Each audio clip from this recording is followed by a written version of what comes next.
This is Motoring Today, the Philippines' leading and longest-running weekly TV and online magazine dedicated to motoring news and features.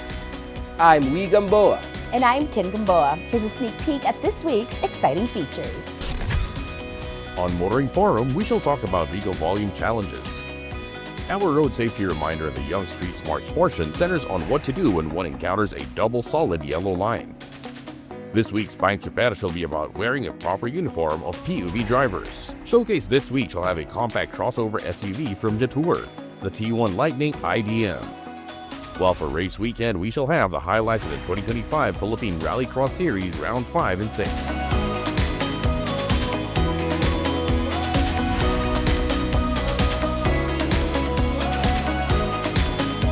This week's edition of Motoring Today brings you all this, plus the latest updates in transportation, traffic management, and advances in the automotive industry.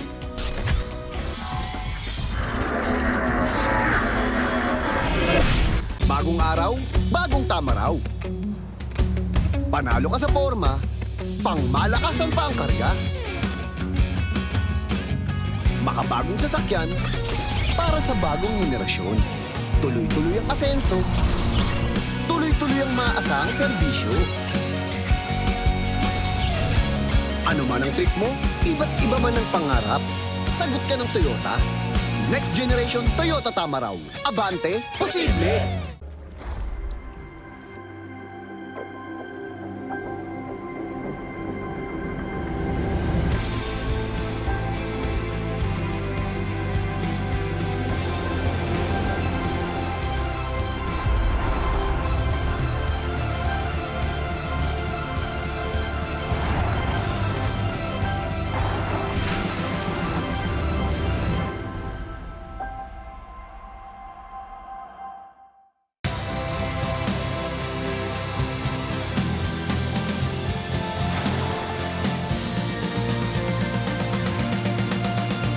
The all-new Mitsubishi Destinator, destined for more.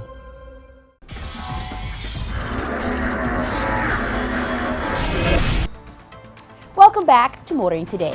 Let's dive into the latest news and updates about transportation and traffic management in the country.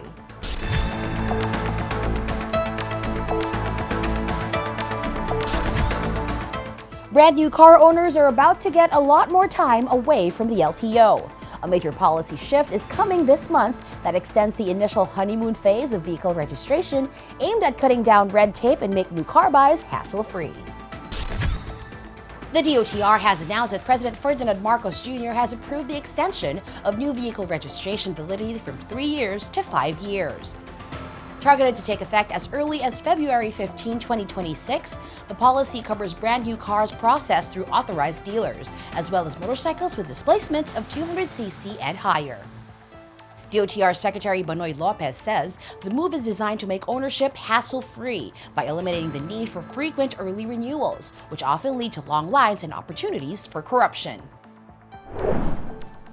Nagkaroon ako ng pagkakataon upang makapulong ating Pangulo para po mag-update ng ating mga proyekto at programa sa kagawaran ng transportasyon. Isa po dun sa aking minungkahi sa ating Pangulo kung maaari nating palawagin yung to extend yung ating valid registration of new vehicles po, mapakotse o mapamotorcycle from 3 years to 5 years. Kasi ngayon po kapag bibili tayo ng bagong sasakyan, valid po ang registration natin up to 3 years. So sinabi po natin sa Pangulo, pwede ba natin itong gawing 5 years? At in-explain ko po sa ating Pangulo ang mga benepisyo na makukuha natin dito. At tulad po na nasabi sa ulat, it was initially approved kasi sabi ng ating Pangulo, tignan nyo muna yung roadworthiness just to ensure roadworthiness of this new vehicle. While the initial registration lasts 5 years, the DOTR clarifies that roadworthiness checks will still be mandatory starting in the 4th year. From the 6th year onwards, renewals will revert to an annual basis.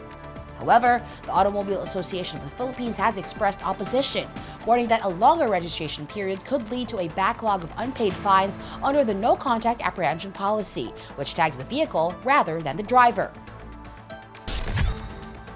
The DOTR is also calling on car manufacturers and CAMPI members to keep this extended registration free for buyers as a standard come-on.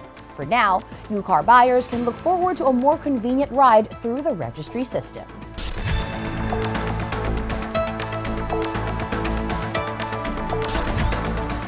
Meanwhile, efficiency at the LTO is back under a microscope. Lawmakers are demanding answers as to why the agency is still running two parallel IT systems, over a decade after one of them was supposed to be phased out. The House Committee on Transportation recently slammed the DOTR for failing to resolve a dual IT system issue that its members say continues to cause service delays at the LTO. Committee Chair Rep. Franz Pomaran questioned why the Stratcom Corp system is still operational in 2026, despite its concession period ending way back in 2013. May phase out na tayo every year. Na-extend pa rin ngayon. That's been 13 years. Tapos, the government paid Dermalog to assume yung role ng Stratcom. Tama. Bakit nag-ooperate pa rin yan? DOTR officials explained that the older Stratcom system remains as a backup because of unresolved government arrears and conditions in a 2016 phase-out agreement. Naging backup po yung sistema ni Stratcom. No? Nandiyan pa rin siya, pero a major part of the transactions are now processed in the new LTMS. Yun po yung pag-aari na ng LTO. Meanwhile, Dermalog, the provider of the new Land Transportation Management System, or LTMS, asserts that their system has been fully operational since 2023. Lawmakers remain concerned that maintaining two systems not only confuses the public but also adds unnecessary IT fines to every transaction. The committee is expected to hold further hearings to determine why the transition has stalled and to push through for a single, secure, and unified system for all motorists. Here's hoping the hearings will bear fruit.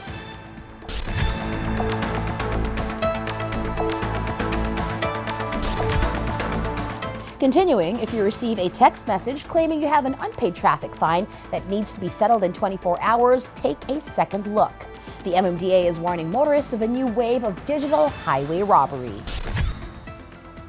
The MMDA is advising the public to be cautious of text scams regarding the No Contact Apprehension Policy, or NCAP. Scammers are reportedly sending messages claiming a vehicle has a violation alarm on the LTMS portal and demanding immediate payment via suspicious links. The MMDA reminds the public that the legitimate notifications are only sent via their official email. No reply at mmda.gov.ph or via SMS from the sender, MMDA_NCAP. Crucially, official MMDA notices will never include payment links, ask for a reply to the sender, or request registered owner names via text. Motorists are encouraged to verify any alleged violations through the official May Huli Ka website or by calling the MMDA hotline at 136. When in doubt, don't click, just report.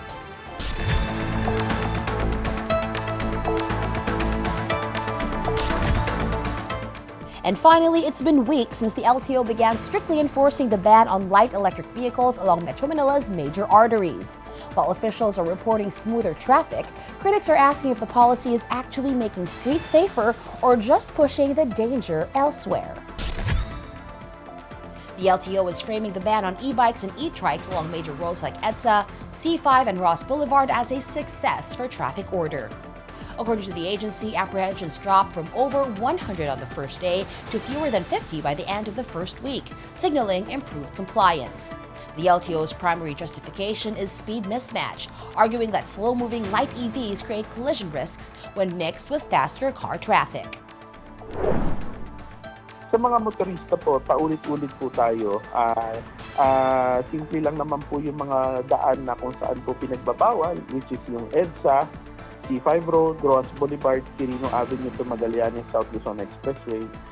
Sana po makipagtulungan na lang po kayo. Ito po para sa inyong kaligtasan at sinusunod po natin, meron po tayong MMDA Resolution 24002, kaakibat ng Joint Administrative Order 2014-01 at saka RA 4136. Kaya may legal basis po kami para hulihin kayo. Pero hanggat maaari po, nagiging consideration kami sa inyo, pero wag naman pong hayaan na dumating sa puntong mag-impoundan tayo bago lang po kayo sumunod. However, transport advocates and industry leaders are raising red flags. Groups like Alt Mobility PH argue the policy is car-centric, prioritizing the speed of private motorists over the mobility of the majority. Critics also point out that while highways may be moving faster, the 1.5 million e-trikes and e-bikes nationwide haven't disappeared. Instead, they've been redirected to narrower, unregulated secondary roads, potentially increasing congestion and risk for pedestrians in residential areas. While the LTO maintains the ban is a win for discipline, advocates insist that until the government provides dedicated lanes and clear standards, the policy remains a shortcut rather than a solution.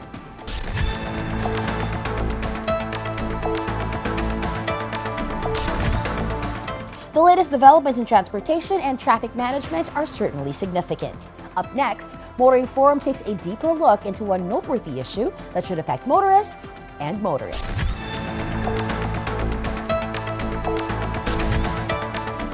This edition of Motoring Forum reviews the evolution of Philippine infrastructure, from build to build better more, and evaluates progress toward national development goals. Infrastructure development has been a critical focus for successive administrations in the Philippines, underscoring the importance of building a robust framework for economic growth. While there have been ambitious plans, notably encapsulated in the Build initiative, it is evident that the journey towards realizing these visions has been fraught with challenges. The early pledges made during the Duterte administration, such as those articulated by former Budget Secretary Ben Diokno, highlighted a genuine commitment to overcoming historical bottlenecks. Transitioning into the current administration, we see the evolution of the program into Build Better More. With an ambitious portfolio of 209 infrastructure flagship projects, the focus has shifted towards expanding critical infrastructure investments, which many observers find promising. Currently, the government is overseeing 209 projects with a massive investment of approximately 10.6 trillion pesos. About 70% of these projects are carryovers from the previous administration, reflecting an emphasis on continuity to maintain development momentum. Some are heartened to see projects like the Metro Manila Subway and North-South Commuter Railway in progress. However, it is essential to acknowledge the complexities that can affect timelines and funding, including right-of-way acquisition and budget allocations. While the early years of the Build program showed commitment to overcoming bottlenecks, many flagship projects remained unfinished by the end of that term. Still, skepticism remains high among motorists who remember past promises of GPS trackers and no more traffic jams, only to see 18 out of 119 projects completed by the end of 2022. Progress on major transit lines presents a mixed bag of delays and milestones. The North-South Commuter Railway, originally slated for 2028, has seen its target pushed to 2032 due to right-of-way issues and budget cuts. Conversely, the Metro Manila Subway is gaining ground with right-of-way acquisitions at 91%, aiming for partial operations by 2028. Major bridges like the Bataan-Cavite Interlink and the Panay-Guimaras-Negros project are also high priorities, though contract rewards and construction starts have faced recent postponements. Transparent communication of challenges and timelines can further enhance public trust and engagement. The BBM administration's focus on new projects emphasizing digital connectivity, water security, and renewable energy reflects an understanding of the evolving needs of our society. By involving reputable construction firms, we are likely to see greater accountability and quality in project execution. While it is evident that there are numerous hurdles to clear in the path of infrastructure development, the ongoing initiatives symbolize a significant step towards improving the quality of life for Filipinos. Encouraging public dialogue and engaging citizens in the development process will only foster a more collaborative approach towards these ambitious aspirations. It is hoped that with persistent effort and a commitment to transparency, the flagship infrastructure projects will indeed come to fruition, ultimately enriching the lives of many. As motorists and citizens, all we can do and must do is to be engaged in pushing for and demanding transparency in the completion of major infrastructure projects.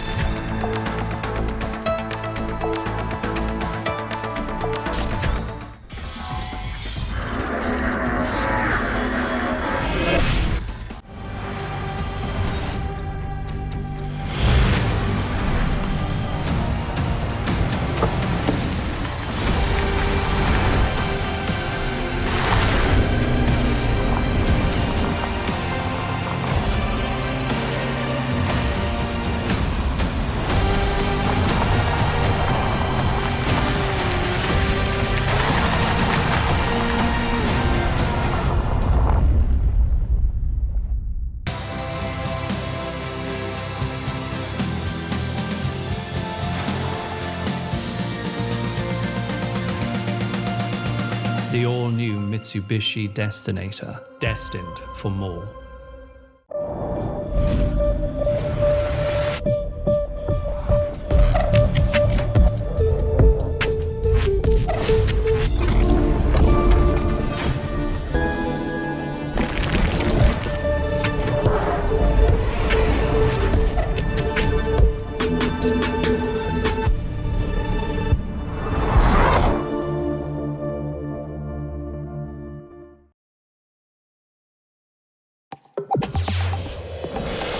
Unlock more to life with the new Honda HR-V e-HEV. Sustainability that drives you further, while enjoying unparalleled versatility. Embrace style that unleashes your confidence. A connection that drives you forward.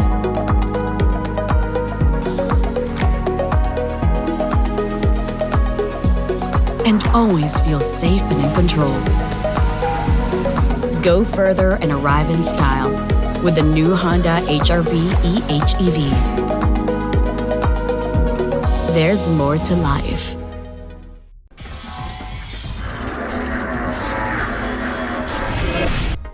Today's cars are getting smarter and safer. Still, the young need to be reminded now and then about how to be smart and safe on the road.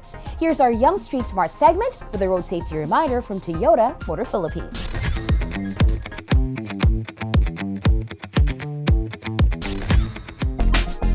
Kadalasang makikita ang double solid yellow line sa mga tulay. Ang ibig sabihin nito ay bawal kang mag-overtake sa kahit anong oras dahil maaari kang maaksidente katulad ng ipinapakita sa animation. Roads that have double solid yellow lines are often busy, so be a responsible driver at huwag mag-overtake.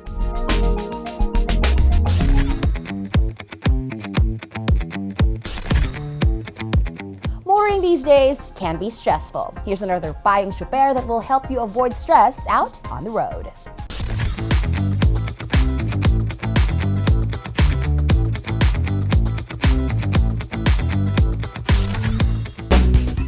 Payong Tsuper lang, kaibigan. Ako si Jojo Martin, isang kapwa nyo tsuper, maging maayos sa pananamit tuwing papasada. Kung gusto natin makarami ng pasahero, gawin natin presentable ang ating mga sarili sa tuwing tayo ay magmamaneho. Ugaliing isuot ang uniform ng samahan ng iyong kinabibilangan kapag papasada sa daan. Iwasang magsuot ng mga pambahay na damit katulad ng sando at tsinelas kung ayaw mo ang pasahero ang magalit at umiwas.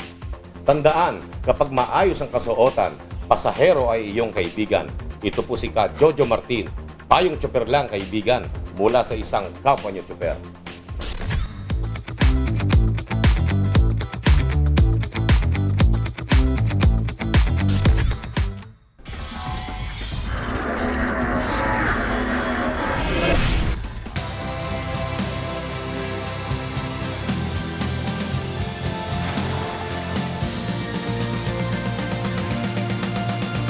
The all-new Mitsubishi Destinator, destined for more.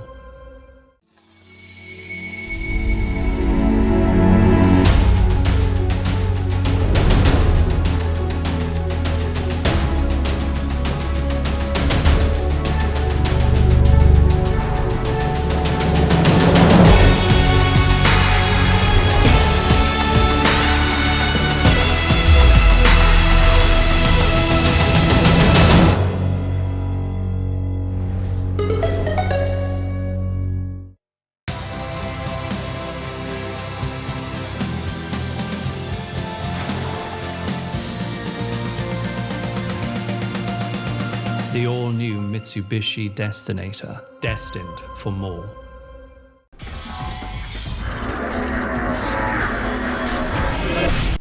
Welcome back to Motoring Today. Get ready. World of Motorsports is next.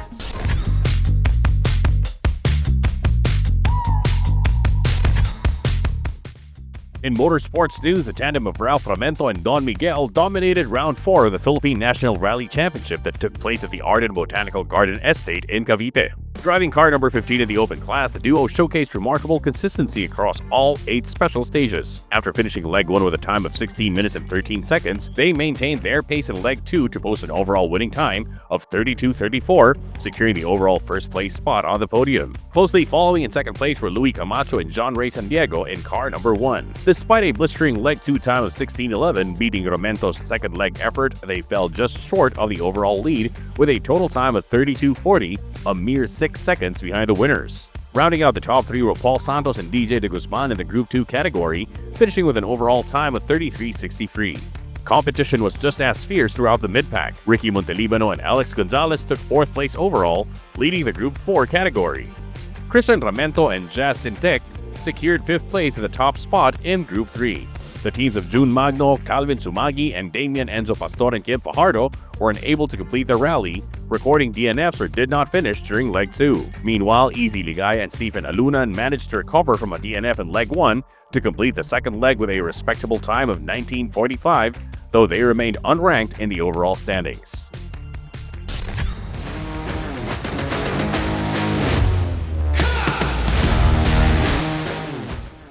The 2025 Philippine Rallycross Series heads back to the trails at Arden Botanical Estate in Cavite for its long-delayed final rounds.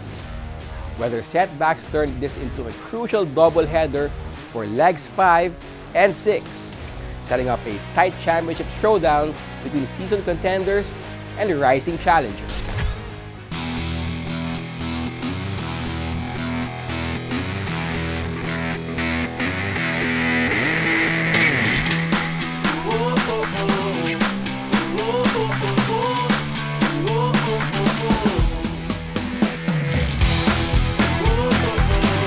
January 17th marked a grueling weekend for the Philippine Rallycross community. After severe weather forced organizers to postpone legs, the team worked for 2 weeks to reclaim the track from tall grasses, expanding it into a technical 3-kilometer layout. With nearly 30 competitors facing a mix of daytime heats and the return of the fan favorite night races, the atmosphere was a blend of relaxed camaraderie and intense technical focus.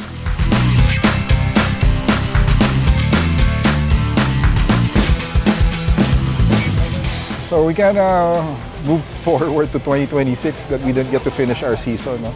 We are sorry for the participants, but it was very hard for us to come back here. And it was a very muddy place, and we didn't want to have an event race that would not satisfy our competitors.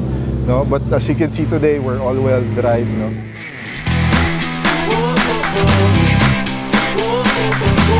The weekend kicked off with Leg 5, where drivers across 8 different categories pushed their machines to the limit. In Group 1, Ricardo Diliaco established early dominance, clocking a total time of 5 minutes and 32.25 seconds to take the top spot.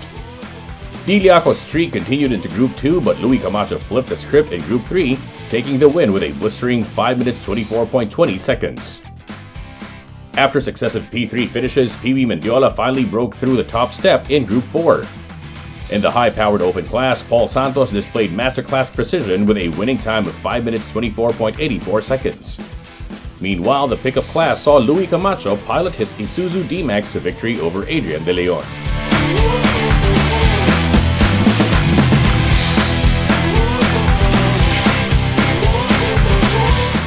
Nag-start ako 2 years ago, so actually this is my second year. Masaya. Tawag dito. Una, sumama lang ako sa friend ko, sumakay lang ako sa kotse na. Then, yun na, doon na nagsimula. Doon na nag-enjoy na, hanggat naghanap na ng kotse para sumali sa mga races, sa mga rally races sa atin.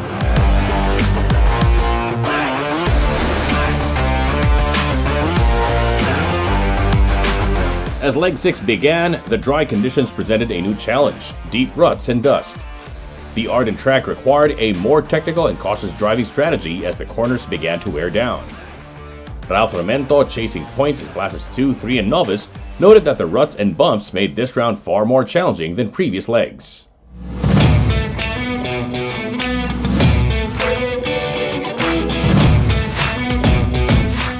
For this round, medyo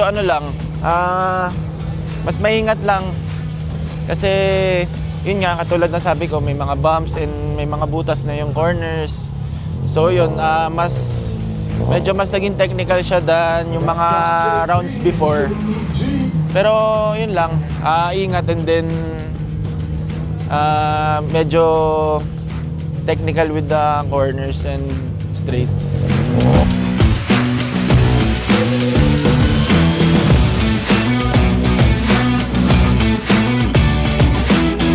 Adaptability was the name of the game for Leg 6. Gabby Desales, a veteran of slalom and gymkhana, leaned on her experience to navigate the ever-changing dirt conditions.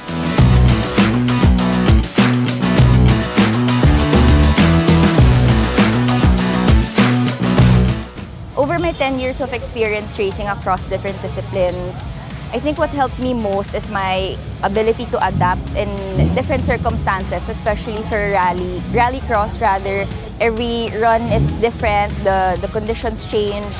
So you're being quick to adapt is the easiest way to level up in any discipline rather.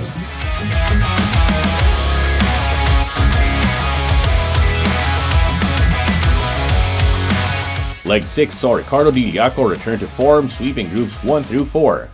Despite a DNF in his first heat for Group 2, he recovered to clock a winning 2 minutes 48.840 seconds.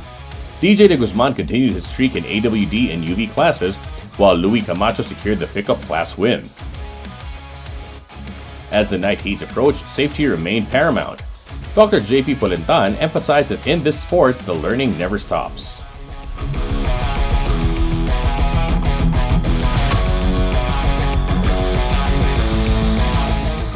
As a racer, within our team is Team Shell Helix DC Racing Rally Team. So kami naman, we just want to play and enjoy. So, yung sa amin, motto namin, the winning is a bonus. But of course, every time, we want to improve on our driving. So usually sa 3 races, from the morning to night, dapat pabilis ka ng pabilis. You start ka fast, then faster and fastest.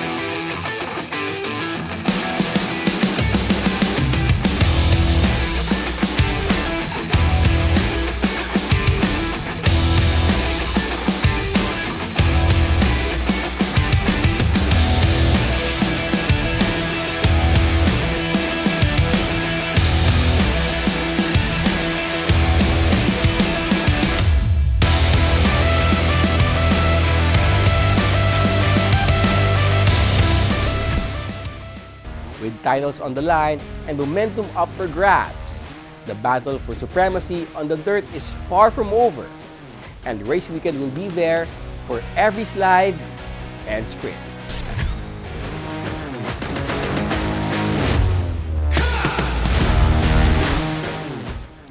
That's all for this week's World of Motorsports. We'll return shortly after this break.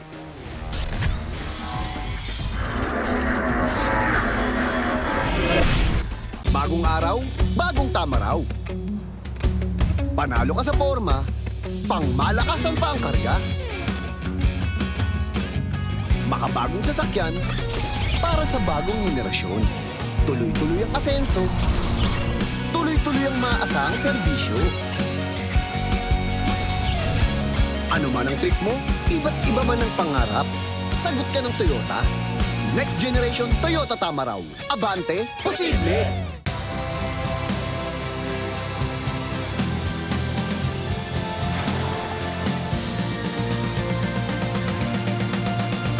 The all-new Mitsubishi Destinator, destined for more.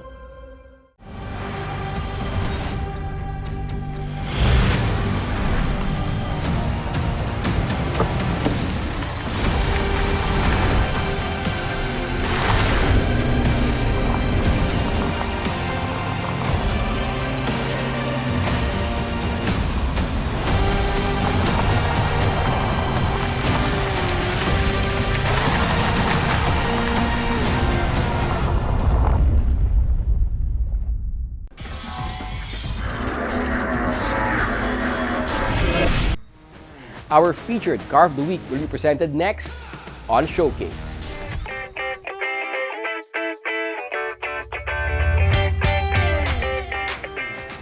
In this showcase, we're checking out a vehicle that's been generating some buzz for blending neo-retro styling with high-tech efficiency.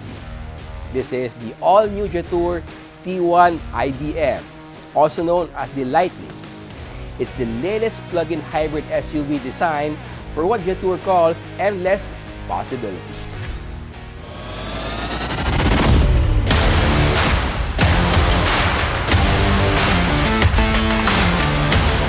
Jetour Philippines rolled out the T1 IDM Lightning, touting it as the next evolution of the brand's 5-seater SUV, combining a rugged aesthetic with sophisticated hybrid technology. The Jetour T1 IDM aims to provide endless possibilities in a single SUV package. Built with an ultra-safe cage body structure and integrated laser tailoring, the T1 is designed for safety and efficiency, according to Jetour. The T1 can be described as a head-turner. What draws attention immediately is the distinctive front grille light strip that gives it a futuristic face in a retro boxy body. It's a large SUV measuring 4,705mm in length, 1,967mm in width, and 1,843mm in height, sitting on a stable 2,800mm wheelbase. Beyond those highlights, the T1 features a 2,000kg curb weight and rides on 235/60 R19 tires mounted on 19-inch aluminum alloy rims. The lighting is fully LED, covering the headlights, daytime running lights, and fog lights. For convenience and added posh, the T1 Lightning comes with a panoramic sunroof, a power tailgate with memory function, and keyless entry with push-button start. Under the hood, the Lightning name makes sense. The standout feature here is the Intelligent Dual Motor IDM system paired with a 1-speed dedicated hybrid transmission or DHT for snappy, seamless performance. Producing 140 HP and 250 Nm of torque, requiring 95-octane fuel. This is supported by a P3 layout permanent magnet synchronous motor delivering 150 kilowatts and 310 Nm of torque. Drivers can toggle between Eco, Sport, Normal, and Snow driving modes to suit any terrain. The T1 is equipped with a 26.7 kWh LiFePO4 battery that supports CCS2 fast charging, allowing you to go from 30% to 80% in just 30 minutes. The battery system also includes preheating for optimized performance in various climates. If you are charging at home, a 7 kW charger will get you from 30% to 100% in less than 4 hours. Inside, Jetour's Think Technology philosophy takes over. The crown jewel is the 15.6-inch 1080p touchscreen powered by a high-performance Qualcomm Snapdragon 8155 chip, which even supports the quad-zone voice control system. Because the T1 Lightning is a PHEV or plug-in hybrid with a 26.7 kWh battery, it can run the climate control and electronics for extended periods without needing the gasoline engine to idle. The cabin utilizes environment-friendly materials and features a 10.25-inch digital instrument cluster and a 9-speaker Sony audio system. Connectivity is covered via wireless CarPlay, Android Auto, and multiple USB Type-C ports. The leather seats are arranged in a 2+3 layout, with the driver's seat offering power adjustment, 4-way lumbar support, ventilation, and memory functions, while the passenger also enjoys electric adjustment and ventilation. Safety is built into the bones of this SUV with an ultra-safe cage body structure and a 540-degree panoramic camera that provides a transparent view of the ground beneath you. The chassis uses a front-engine, front-wheel drive layout with McPherson front and multi-link rear independent suspension, protected by a metal front guard and battery side guards. Braking is handled by ventilated front and solid rear discs with an electronic parking brake. The advanced driver assistance system in the Jetour T1 is extensive, including adaptive cruise control, lane keeping assist, lane departure warning, front and rear collision warning, active braking, blind spot monitoring, open door warning, and rear cross traffic alert. Passive safety includes a full suite of airbags, tire pressure monitoring, and ISOFIX child seat interfaces. Standard mechanical aids include ABS, brake assist, traction control, hill assist, and hill descent control. Jetour is putting their money where their mouth is regarding reliability. They offer an incredible 1 million kilometer or 6-year general warranty, a 10-year engine warranty, and an 8-year or 150,000 kilometer battery warranty.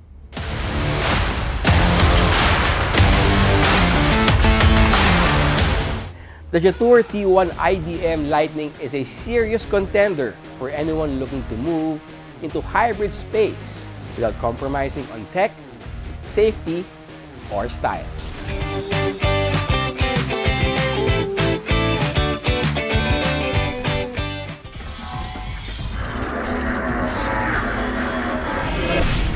Bagong araw, bagong tama raw. Panalo ka sa forma, pangmalakasan pa ang karga. Makabagong sasakyan para sa bagong henerasyon. Tuloy-tuloy ang asenso, tuloy-tuloy ang maasahang serbisyo. Ano man ang trip mo, iba't iba man ang pangarap, sagot ka ng Toyota. Next generation Toyota tama raw. Abante, posible!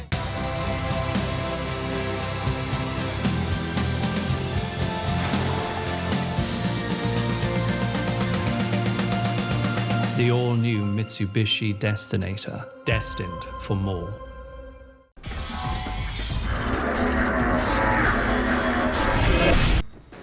Welcome back to Motoring Today, where we shift gears and dive into the latest from the auto industry.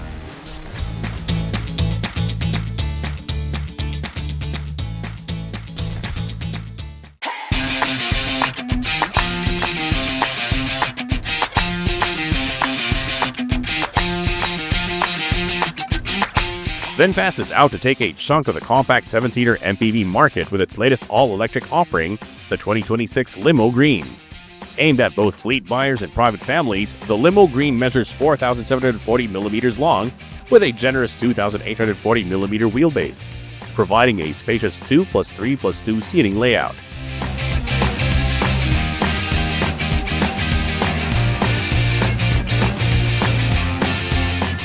Powering the MPV is a 60.13 kilowatt-hour battery pack and a single electric motor producing 201 PS and 280 Newton meters of torque. VinFast claims a range of up to 450 kilometers on a full charge. Using a DC fast charger, the vehicle can recharge from 10 to 70% in just 30 minutes. The Limo Green is priced competitively, starting at 1,099,000 pesos, paired with the brand's battery subscription service. For those preferring full ownership, the MPV is available for 1.399 million pesos. Every unit is backed by a 7-year vehicle warranty and a 10-year battery warranty.